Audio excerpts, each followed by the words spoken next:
এর দিন যত ঘনিয়ে আসতে লাগলো তত অজানা একটা ভীতি মনে কাজ করতেছে।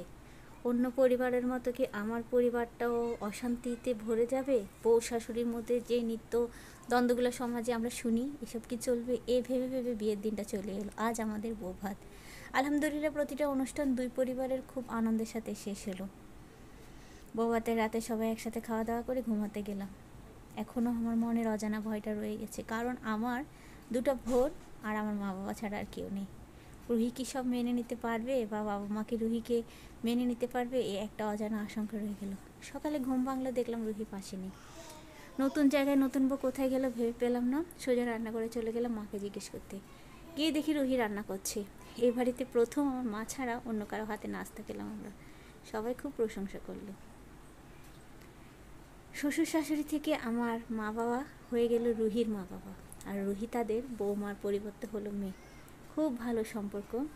রুহি মা বাবাকে ঠিক করে দেয়, চায়ে চিনি খাওয়া যাবে না, চিনি কম খেতে হবে, তেল বেশি খাওয়া যাবে না, টাইমলি ওষুধ খেতে হবে, টাইমলি খাবার খেতে হবে, রাতে তাড়াতাড়ি শুতে হবে, সব মানে সব। বাবা মা হাসি খুশিভাবে সব মেনে নেয়। ঠিক তেমনি রুহির ছোটো ছোটো চাওয়া পাওয়াকে বাবা মা খুব মূল্যায়ন করে। পাড়া প্রতিবেশীরা এসে যখন তাদের বউদের নিন্দে করে, আমার মা তখন একগাল হেসে রুহির প্রশংসা করে। শুনতে বেশ লাগে। রুহিও মা বাবা বলতে অজ্ঞান। এভাবে 2টা বছর বেশ আনন্দে চলল। বিপত্তি ঘটল যখন রুহি মা হতে চলল। আমাদের পরিবারের জন্য খুবই খুশির সংবাদ। বাবা মা সহ সবাই অনেক খুশি। কিন্তু যত দিন যেতে লাগলো রুহি তত খিটখিটে হতে। অফিস থেকে এসে দেখি রুহি মুখ গোমড়া করে বসে আছে। বললাম কি হয়েছে? সে তখন বলল, মা কি আমাকে একটু কাজে সাহায্য করতে পারে না? এখন কি আমার কাজ করতে ভাল লাগে? এক একটা সময় এক এক রকম লাগে, কিন্তু মা কেন এমন করে? কি বলবো ভেবে পাচ্ছি না, চুপ করে থাকলাম। 3-4 দিন পরে আমাকে আমার মা তার রুমে ডাকলো। ভয়ে ভয়ে আমি গেলাম। মা বলল, বাচ্চা কাচ্চাটা আমাদেরও হয়েছে তাই না? এভাবে শুয়ে বসে থাকলে এটা কি কখনো ভালো? শুয়ে বসে থাকলে বাচ্চার অসুস্থ হয়, মায়ের ক্ষতি হয়, নর্মাল ডেলিভারি কখনো সম্ভব না। তোর বউ কেন এরকম থাকে? বাচ্চা কি শুধু ওর হচ্ছে? মাকে কি উত্তর দেব জানি না, তাই চুপ করে থাকলাম। যত দিন যেতে লাগলো রুহির মেজাজ আরও খিটখিটে হতে লাগলো, তেমন করে মা বাবারও। কেমন জানি তাদের মেয়েটা তাদের অচেনা হয়ে গেল। রুহিও আর বাবা মাকে অতটা সম্মান বা ভালোবাসে না। যাই হোক, আমার ছেলে হয়েছে, কিন্তু নর্মাল না, কাটাছেঁড়ার মাধ্যমে। মা শুনে বলে, আমি বলেছি না এভাবে শুয়ে থাকলে কখনো বাচ্চা নর্মাল হয় না, হয়েছে তো এখন।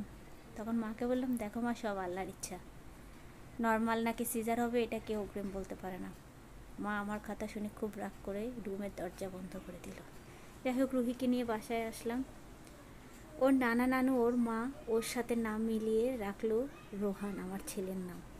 কিন্তু আমার বাবা মা সেটা পছন্দ করেনি। আমার নাম সামাদ, আমার নামের সাথে মিলিয়ে ওর নাম রাখলো শান। মাঝখানে পড়েছি বিপদে আমি। কোন নামে ওকে ডাকবো?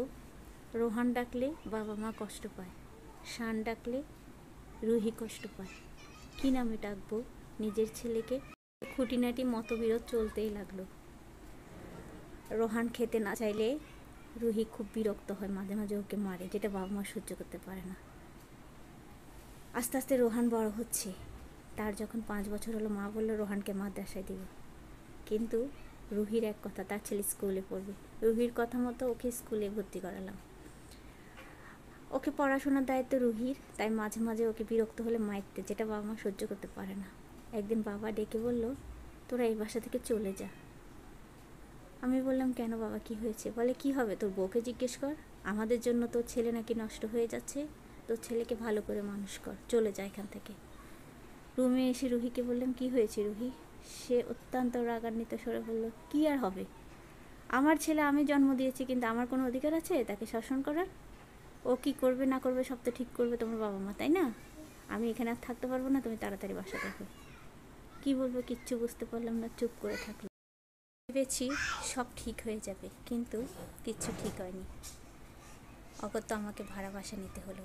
আমরা বাসায় এসেছি আজ 3 মাস। বাবা মা এখন আমার সাথে ঠিকমতো কথা বলে না। খুব মিস করি বাবা মাকে। রোহান মিস করে তার দাদা দাদুকে। কিন্তু বাবা মা কষ্ট সত্ত্বেও কখনো আমার বাসায় আর আসেনি। আমি মাঝে মাঝে প্রায় যাই। দেখতে পাই আমার হাসি খুশি বাবা মা কেমন নিস্তেজ হয়ে গিয়েছে। রুহিও তাদেরকে মিস করে, কিন্তু তার ছেলের ভবিষ্যতের জন্য সে একা বাসায় থাকতে চায়। এখানে সে তার নিজের ইচ্ছা মতো ছেলেকে মানুষ করতে পারছে, কিন্তু আমি বাবা মাকে ছাড়তে পারছি না, রুহিকেও ছাড়তে পারছি না। এই যে আমাদের ছোট ছোট আকাঙ্ক্ষা অনুভূতিগুলো, অন্যের আকাঙ্ক্ষাকে আমরা নিজের ইচ্ছার উপর কেন চাপিয়ে দিই? কখনো আমরা অন্যের ইচ্ছা অনুভূতির কথা ভাবি না, শুধু নিজেরটা নিয়ে ভাবি। নিজের পাশাপাশি যদি অন্যদের অনুভূতিগুলোকে আমরা সম্মান করতাম, তাহলে সম্পর্কগুলো এমন হতো না। এই যে আমাদের এত হাসি খুশি পরিবারটা একদম নিস্তেজ হয়ে গেল শুধুমাত্র মতবিরোধের জন্য। সামান্য আদর ভালোবাসা, মতবিরোধ আমাদের পরিবারটা ভেঙে দিল। আমি জানি আমাদের সমাজে অনেক পুরুষ এই সমস্যায় আছে, তারা না পারে মাকে কিছু বলতে, না পারে বউকে কিছু বলতে। অবশ্যই কমেন্ট করে জানাবেন আপনারা কে কে পরিস্থিতির মধ্যে দিয়ে যাচ্ছেন। ভিডিওটি ভালো লাগলে আমার পেজটা ফলো করবেন। সবাই অনেক বেশি ভালো থাকুন। আল্লাহ হাফেজ, আসসালামু আলাইকুম।